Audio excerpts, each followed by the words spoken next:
My bag! My bag! Oh! Oh! This is our graduation pic! I really miss my classmates. Where are they now? I really miss Earl, my friend. Oh, I need to call him.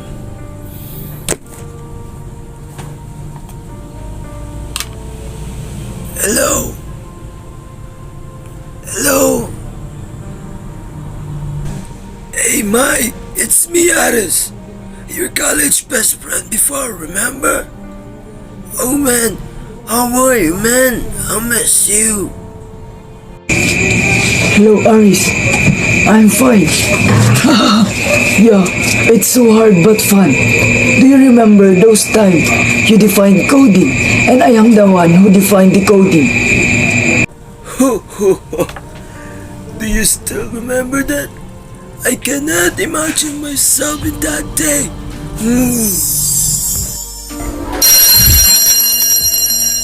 Alright, Mr. Aris and Mr. Mike, can you please share to us your learning about our topic yesterday?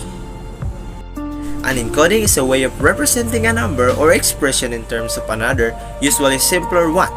However, multiple expressions can also be encoded as a single expression, as in, for example, quantity of A and B is equals to 1/2 bracket quantity A plus B raised to the power of 2 plus 3A plus B bracket, which encodes A and B uniquely as a single number.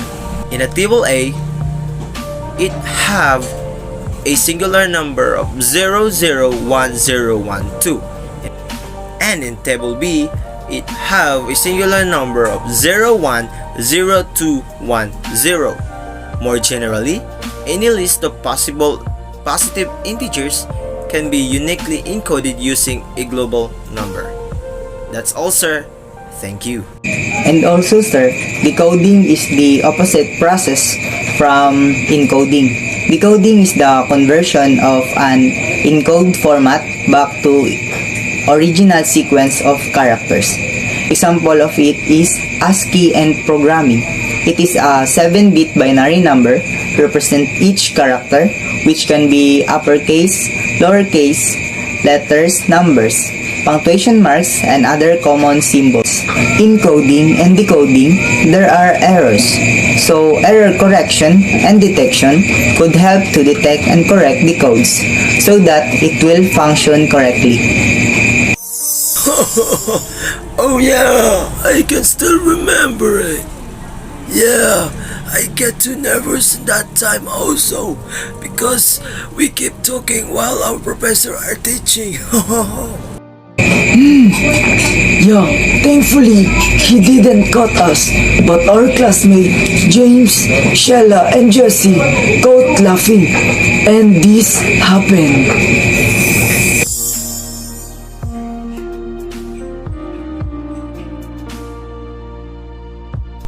Why are you laughing? You, Mr. James. You, Mr. GC. And you also, Miss Kobita. Why are you laughing at the back?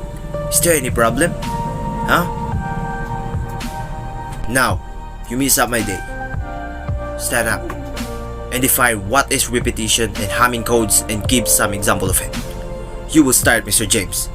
Give me a definition of it. Right now. Okay po, sir. I'm sorry for laughing po, sir. Including theory, repetition code is one of the most basic error correcting codes. In order to transmit a message over a noisy channel that may corrupt the transmission in a few places. The idea of the repetition code is to just repeat the message several times.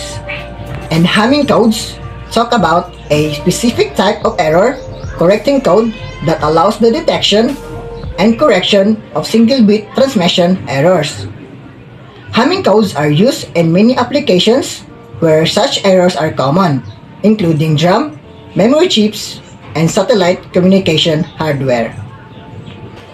In addition, sir, repetition code happens because sometimes one code may be repeated for every data bit in multiple times and can be checked if it was sent correctly. For example, the data bit to be sent is 1 and the n is equal to 3 repetition code, and that will be sent 111. So if the 3 bits received are not identical, so an error occurred during transmission. So if the channel is clean enough, sir, so most of the time only one bit will change in its triple. So therefore, 001010 and 100 each correspond to a 0 bit. So while 110101 and 011 respond to a 1 bit with a greater quantity of digits that are same, indicating what the data bit should be.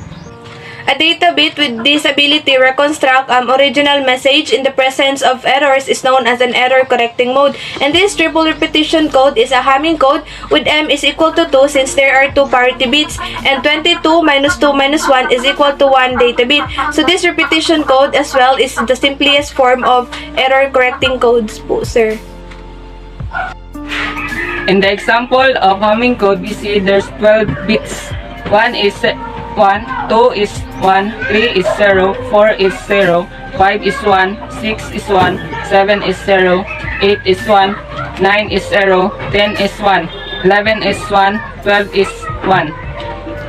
To identify the Hamming code, to detect the error and correct the each single bit. Parity 1, space 1, question mark, 0, space 1, 1, space 1, 0, space 1, 0, 1 space 1 equals 0. Parity 2, space 1, question mark, 0, space 2, 1, 0, space 2, 1, 1, space 1 equals 1. Parity 4, space 3, 0, 1, 1, 0, space 4, 0 equals 0. Parity 8, space 7, question mark, 0, 1, 1, 0 equals 0. We see the error in parity 1 and 8, and the other is correct. Very good. Don't do that again during our class time. Understand? Very good. Hi. Alright, class. The bell is ringing. See you next day. Let's call it a day. Thank you. Yeah, I still remember that.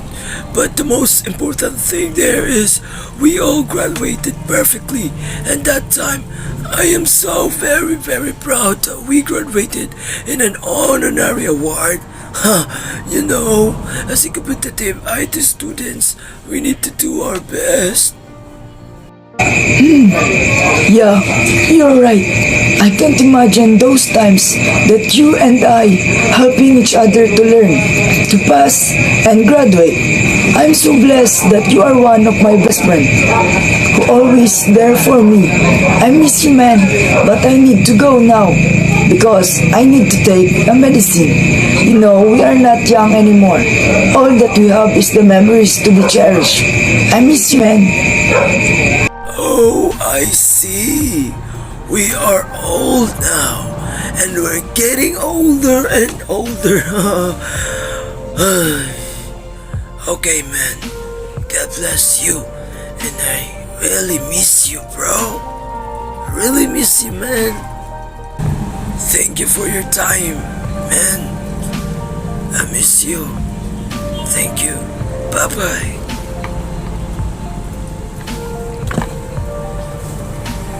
Oh, I'm going to sleep.